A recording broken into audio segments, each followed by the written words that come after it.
باب آنیت الکفار، یہ باب کفار کے برتنوں کے استعمال کے بارے میں۔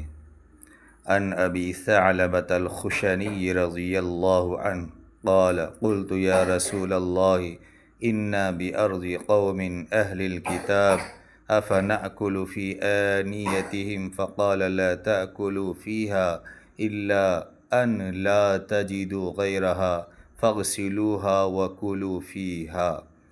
حضرت ابو ثعلبہ خشنی رضی اللہ تعالی عنہ سے مروی ہے، فرمایا کہ میں نے کہا یا رسول اللہ، ہم ایسی قوم کی سرزمین یعنی علاقے پر رہتے ہیں جو اہل کتاب ہے، کیا ہم ان کے برتنوں میں کھا سکتے ہیں؟ تو آپ صلی اللہ علیہ وسلم نے فرمایا ان کے برتنوں میں نہ کھایا کرو مگر یہ کہ تم دوسرے برتنوں کو نہ پاؤ تو تم اسے دھو لو اور اس میں کھاؤ۔ خلاصہ یہ ہے کہ کفار کے برتنوں کے استعمال سے بچنا بہتر ہے، لیکن اگر دوسرا برتن نہ ملے تو انہی برتنوں کو اچھی طرح دھو کر استعمال کرنا جائز ہے۔